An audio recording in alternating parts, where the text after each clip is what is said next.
Tokyo, 2014. Hundreds of people stand outside a glass office tower, shouting one word over and over: Bitcoin. Inside, monitors flash red, customer withdrawals frozen, millions of dollars gone.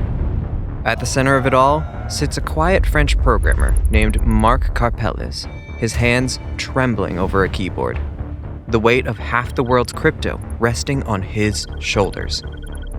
Just months earlier, Bitcoin had hit $1,000 for the first time. Investors were calling it a revolution, but that revolution was being run out of Marc's cluttered apartment in Tokyo. Now, his exchange, Mt. Gox, has gone silent. Transactions halted. Customers locked out. What no one knew was that the real disaster had started years earlier, hidden inside a few lines of bad code. And before anyone could stop it, $450 million would vanish into thin air. This is the unbelievable story of how a trading site for fantasy cards became the biggest financial collapse in crypto history, and how one mistake turned a geek with a dream into the most hated man on the internet.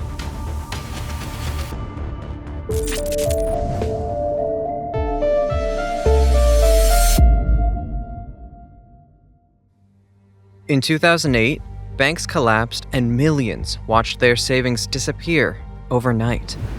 The world's trust in money itself broke, and people began searching for something that couldn't collapse.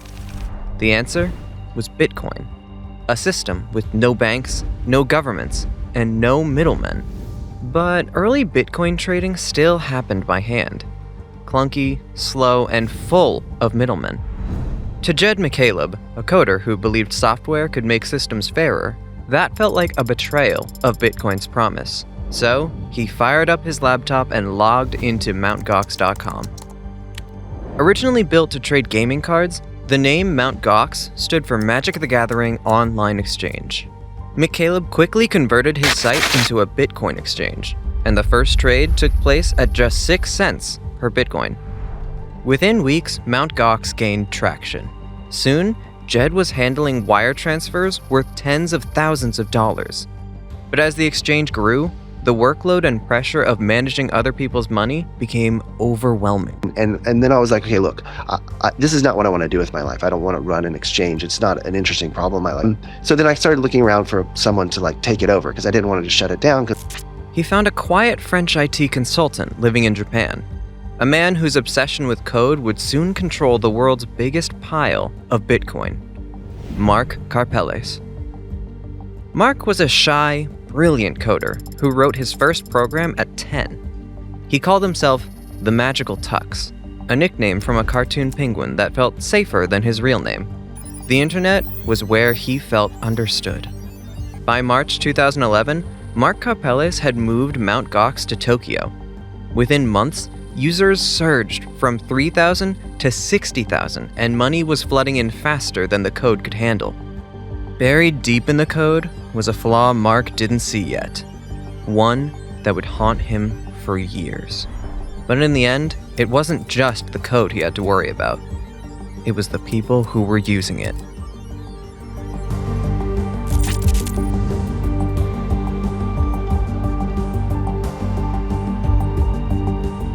Marc's first mission was simple: fix the broken code he'd inherited.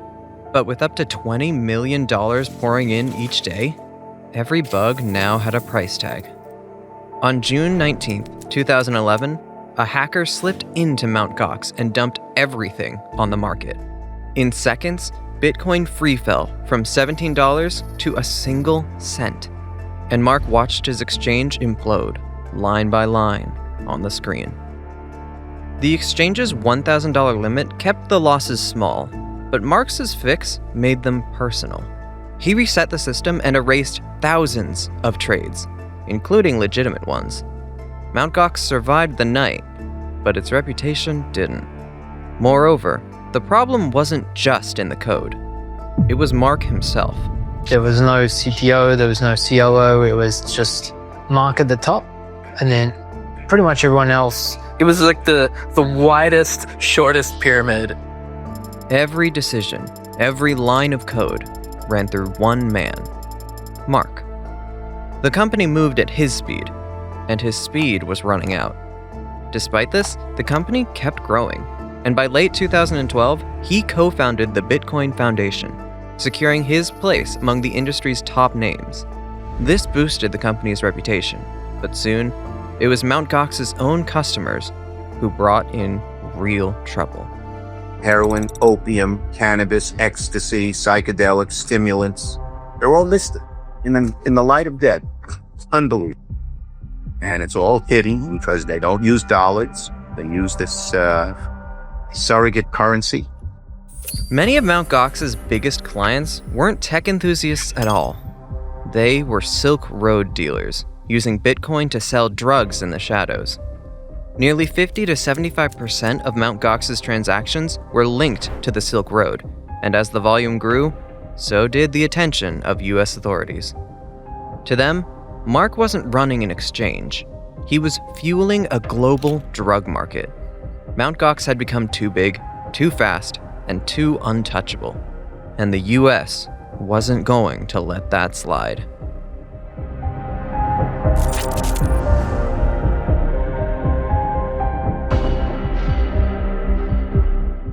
March 2013. US regulators had finally made their move. They froze $5 million of Mt. Gox's money, and for the first time, Mark realized the government was coming for him. Investigators wanted names and ID records to trace drug money, but Mt. Gox didn't have any.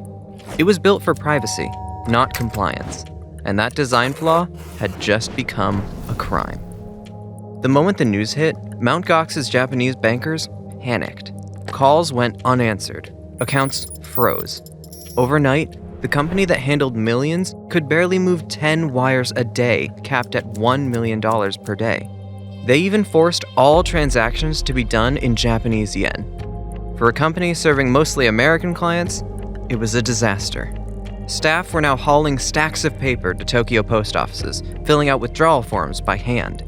Customers waited months for cash that used to arrive in minutes. However, alternatives to Mt. Gox were still limited, so many customers stayed with the exchange. While customers were upset with the cash delays, they could still withdraw their bitcoins and sell them elsewhere. Or so they thought. By August 2013, Mt. Gox users started facing problems with Bitcoin withdrawals as well. Mt. Gox blamed the delays on transaction malleability, a flaw in Bitcoin's code that made it hard for the exchange to track and process withdrawals correctly.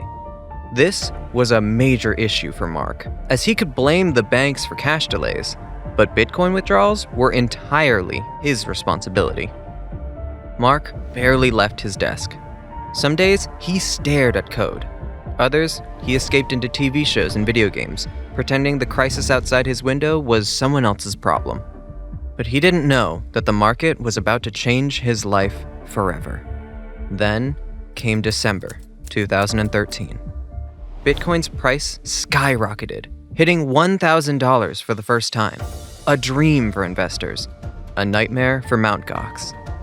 Everyone rushed to cash out or move their coins somewhere safer, but the exchange delayed all withdrawals, and Mark blamed it on technical issues. Users were not ready to hear any excuses. It seemed easier to buy drugs on the Silk Road than to withdraw bitcoins from Mt. Gox. Angry customers flooded Mt. Gox's office. Some even confronted Mark directly. The reporters camped outside his office, demanding answers. There was only one question that mattered now. Was Mt. Gox already broke?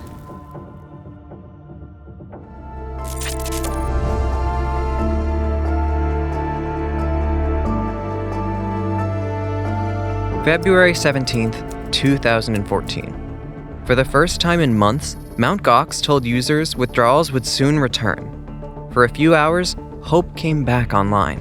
But just days later, Mt. Gox suddenly wiped its entire Twitter feed. The Bitcoin communities spiraled into speculation. While some believed it was a rebrand, others feared the worst. February 28th. The truth finally hit the screen. Mt. Gox was bankrupt. $450 million in Bitcoin, gone. For thousands of users, Mark Karpelès had just erased their life savings. Mt. Gox's collapse shook the world. Reddit threads soon exploded, and Mark became the most hated man on the internet. Even though he publicly apologized in typical Japanese fashion, it did nothing to calm his victims. A week later, Mark found something unbelievable: a forgotten wallet with 200,000 bitcoins. He turned it into authorities, expecting redemption. Instead, it made him look guilty all over again. Users began accusing Mark of stealing the coins, and their anger soon turned into death threats. Then came a new disaster.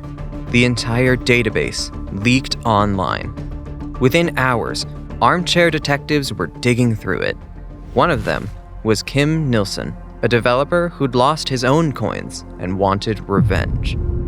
As he went through the trade records, Kim was shocked to find that Mt. Gox had been using trade bots, and they were behind the Bitcoin crash in early 2014. The bots sold 31,000 Bitcoins for $4 million and bought back 15,000 for nothing, all within an hour. This was more than just market manipulation. It was outright fraud. Following this, Mark was arrested for embezzlement and manipulating Mt. Gox's system. But these charges had nothing to do with the hack or the missing Bitcoins. So Kim dug deeper, and what he found was even more bizarre. Mt. Gox had been losing Bitcoins since 2011. Hackers had broken into Mt. Gox's system and copied its wallet.dat file. They slowly drained 10 to 15 Bitcoins a day, quietly bleeding around 650,000 Bitcoins over several months. This meant the exchange had been technically insolvent since 2012 and was operating a Ponzi scheme during its final months. But Kim wasn't convinced. He realized the Bitcoins were already gone by the time Mark used the bots, and he was only trying to recover some coins to balance the book. It just makes sense from a narrative point of view that paints him as the villain. It makes perfect sense for a detective story, but maybe not in reality. So he started to trace the stolen Bitcoins. To his surprise, some had made their way back into Mt. Gox under an account named WME. Kim knew this was his guy, and after some online tracking, he discovered that WME was active on the forum Bitcoin Talk. The username stood for Web Money Exchanger, the title of an exchange business. The site posted ads for its services, and among these old posts, until one old forum post revealed a name hidden in a screenshot. The man who drained Mt. Gox for years, Alexander Vinnik.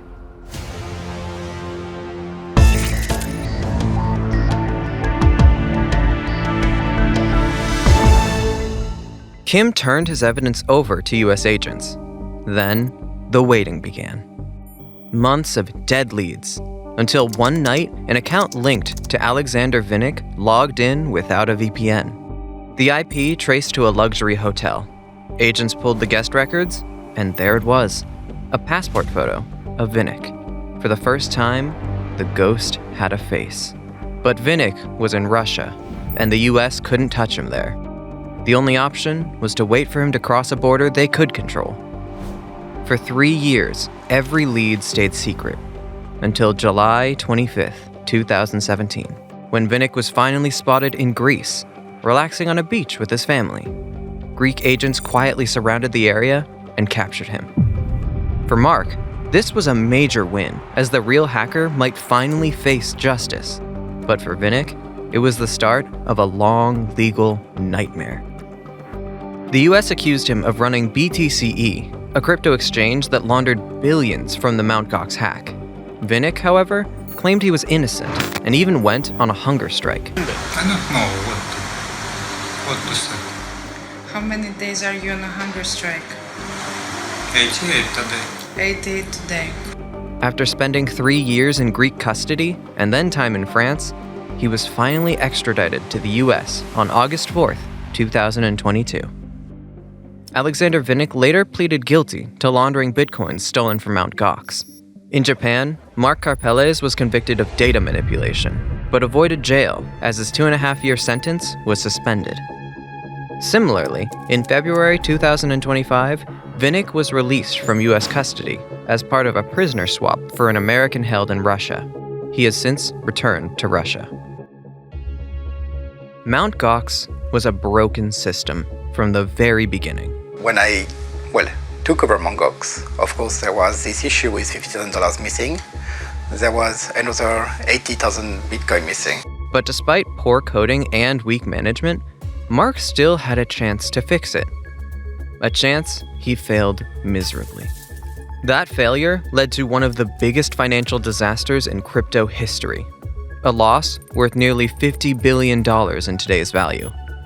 Mt. Gox has still not fully repaid its customers, and full compensation isn't expected before late 2026. More than a decade after its collapse, thousands of people are still waiting for their money, while those responsible have escaped jail time and are walking free. In a currency built on trustless systems, trust was the first thing to crash. Hi everyone, Mark Karpeles here. Transparency and accountability aren't just ideals, they are necessities. My story is about perseverance. It's about what we can achieve when we refuse to give up, no matter how daunting the challenge. Mt. Gox had a broken system that ultimately led to its failure. But would you expect a scam if you're investing in the biggest boy bands in the world? To know more, watch our previous video on the dark side of the Backstreet Boys and the scam that fueled their success.